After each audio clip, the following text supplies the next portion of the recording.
So taking into account the typical marketplace of people that purchase disability insurance, right? It's normally high level professionals. We see it a lot in the medical space, attorneys, accountants, engineers, so on and so forth. Some of the most crucial features for these policies to carrier that consumers should really be looking at. What are they? So I think when someone walks into my office, no matter who it is, we talk about own occupation coverage.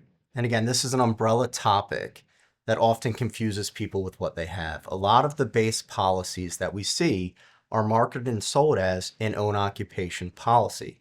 However, it has what we refer to as a modified own occupation definition in it, which means if due to injury or sickness you're unable to perform the material and substantial duties of your occupation, unable to perform the material and substantial duties of your occupation, and working in another occupation or working in your occupation in a reduced capacity, you're not eligible for a benefit. So the first thing every person that's looking for one of these policies needs to consider is a true own occupation or regular occupation rider. Mm-hmm. These occupations truly protect the medical professional or highly skilled professional if an injury or sickness prevents them from working in their occupation. So an example of this would be if you have that rider and you are a surgeon and you have a physical or mental health disorder that prevents you from working in your occupation, and you transition into some other occupation, whether it's teaching or you start investing in real estate and become a developer, what have you, you're able to recover 100% of your disability benefit and 100% of this supplemental income without any offset to your benefit.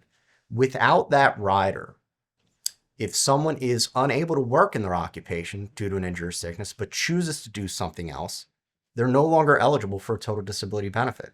So they've, in essence, limited themselves not only in what their benefit will provide, but what their career options are should they not be able to pursue and continue on in their chosen medical profession. The next and second most crucial rider is the residual disability rider or partial disability rider. This rider, again, allows for an insured to receive a benefit if due to injury or sickness, they're limited in time or duties in their occupation, and they have a qualifying loss of earnings. And throughout my years of practice, the lion's share of the clients I deal with have some sort of degenerative condition where over time, progressively, they've been forced to cut back in work and their income slowly transitions down as well. So this allows them to stay in work, the chosen for what they've dedicated their life to pursuing, and make up the loss of earnings through this benefit. Within looking at these residual disability riders, it's also important to consider a few factors, right? And this is where your background and knowledge is truly important. Mm-hmm. It's always a question of how do these policies work? How do I know if I have a loss of earnings? And there's something referred to as the prior monthly income or prior monthly earnings calculation. And what that is it's a formula in the policy. It's defined in black and white that says your prior monthly earnings are the 12 months, your average monthly earnings for the 12 months immediately prior to disability, the best 24 consecutive months immediately prior, or average of the 24 consecutive months, or some policies have best 22 consecutive out of the last 5 years. And what this is doing is it's casting a large net because incomes fluctuate, and we definitely saw that during the pandemic, but it's casting a large net, which allows you to capture, in essence, your higher earning years. And that then becomes the litmus test of what we then look at when you start cutting back. And as soon as you have a qualifying loss, whether it's 15% in some policies, 20% in other policies, the benefit then triggers. The other thing that's important to consider when looking at residual disability riders is whether or not they are true own occupation residual disability riders. And I know we're getting technical here, but it's important for your audience to understand that if I'm a doctor or a dentist and I have to cut back in my practice and I'm suffering a loss of income, but now I have more time on my hands and I choose to maybe take on an academic position that I wasn't involved with pre-disability or engage in any other career path that's not aligned with my pre-disability occupation. If you have a true own occupation residual disability rider, you get your proportionate benefit loss based on your loss of earnings in your occupation, and it doesn't factor in this supplemental income. Conversely, there are a number of products out there that look at income from any gainful occupation. So even though Gary is cutting back as a medical specialist and he pursues this role as a financial advisor, wealth manager position, the company now will factor in this additional income. So your 20% loss or 30% loss, or if you have a 50% loss in your earnings, the company is now factoring in this new income stream, and that is lowering your loss threshold. That's lowering what the benefit would be paid out. And typically these policies have a 15 or 20% threshold. And we have seen cases where physicians, dentists, what have you, have taken on new opportunities, been very successful in that, and they have in essence lost the right to stay on residual disability. The other thing that's important with these riders when we're talking about claims is a number of the clients I've worked with maybe are dealing with a rotator cuff tear or some other medical issue that can be rectified through surgery, and they elect to have that surgery. So with this rider, we'll see the doctor or dentist cutting back.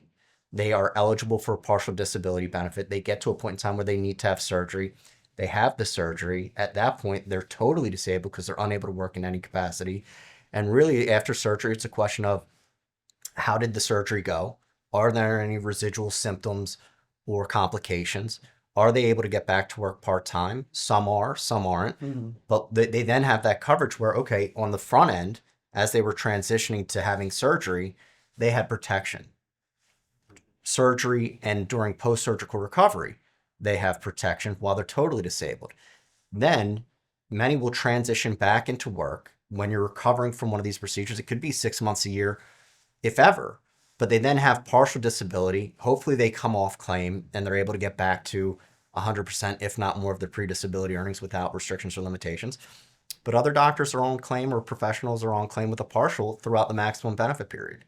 So it's truly important to have this stacked coverage, a true ONOC definition for total disability, a true ONOC partial disability, residual disability rider.